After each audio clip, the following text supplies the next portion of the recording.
Le territoire est très très bien couvert dans les Hautes-Alpes grâce aux collectivités, parce que il y a un grand nombre de salles qui auraient déjà dû fermer, mais grâce aux communes qui donnent soit des subventions pour les exploitants, soit gèrent elles-mêmes leur cinéma, par exemple le Vennes, l'Argentière-la-Bessée ou la station de Montgenèvre.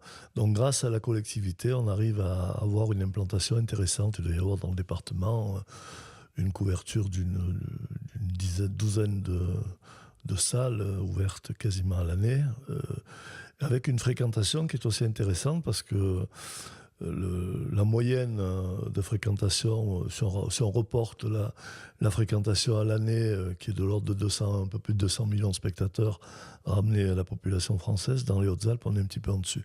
Ça se comprend aussi parce qu'on n'a pas, dans les Hautes-Alpes, l'attractivité des méga complexes.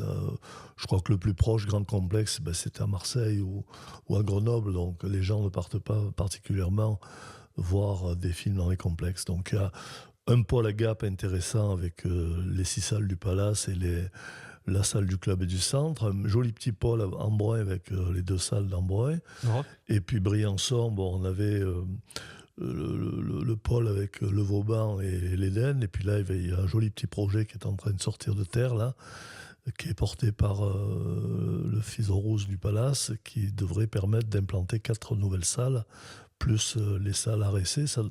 Le territoire est bien couvert. Après les stations, ça devient très compliqué parce que il y a eu une évolution très très très mauvaise dans les stations, puisque la fréquentation, il y a une dizaine d'années, je vous donne 2 stations qui sont à peu près similaires au niveau fréquentation et au niveau nombre de lits, c'était Merlette et Risoul, où on faisait près de 30 000 entrées. Aujourd'hui, on est tombé à 10-12 000.